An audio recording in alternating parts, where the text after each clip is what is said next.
حميم والكتاب المبين إنا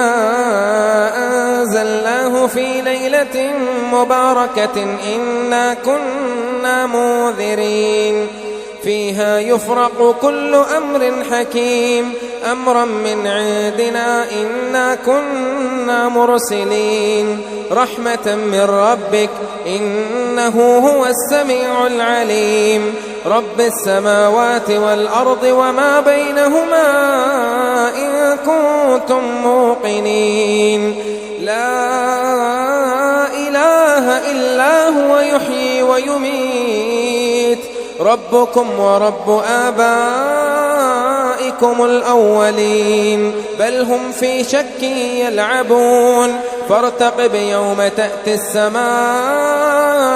بدخان مبين يغشى الناس هذا عذاب أليم ربنا اكشف عنا العذاب إنا مؤمنون ربنا اكشف عنا العذاب إنا مؤمنون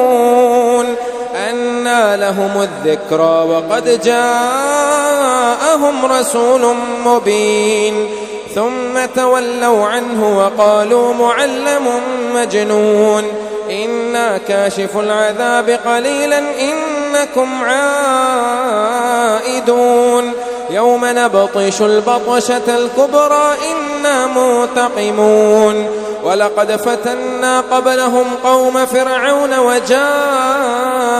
رسول كريم أن أدوا إلي عباد الله إني لكم رسول أمين وألا تعلوا على الله إني آتيكم بسلطان مبين وإني عذت بربي وربكم أن ترجمون وإن لم تؤمنوا لي فاعتزلون فدعا ربه أن هؤلاء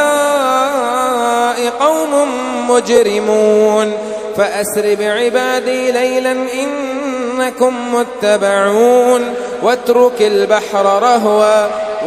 البحر رهوا إنهم جود مغرقون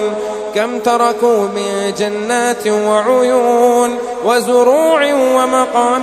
كريم ونعمة كانوا فيها فاكهين كذلك وأورثناها قوما آخرين فما بكت عليهم السماء والأرض وما كانوا منظرين ولقد نجينا بني إسرائيل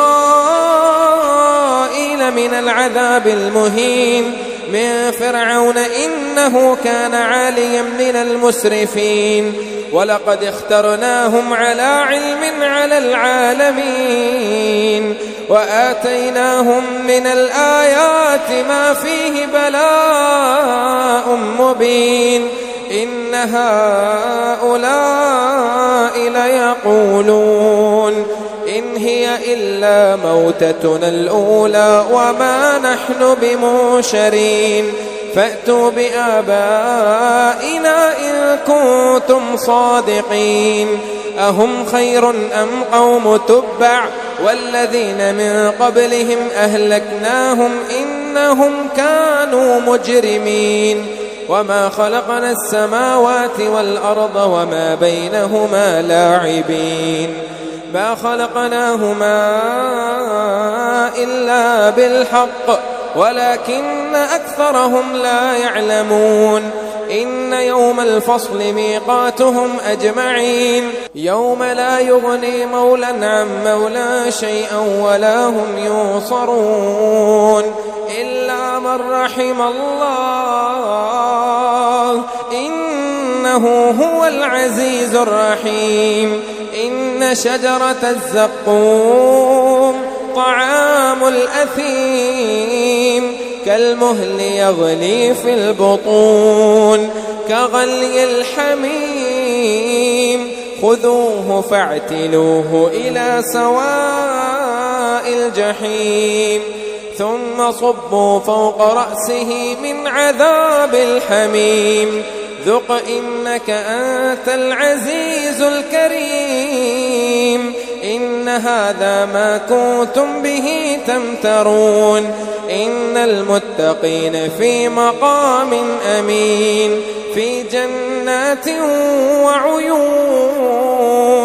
يلبسون من سندس وإستبرق متقابلين كذلك وزوجناهم بحور عين يدعون فيها بكل فاكهة آمنين لا يذوقون فيها الموت إلا الموتة الأولى ووقاهم عذاب الجحيم فضلا من ربك ذلك هو الفوز العظيم فإنما يسرناه بلسانك لعلهم يتذكرون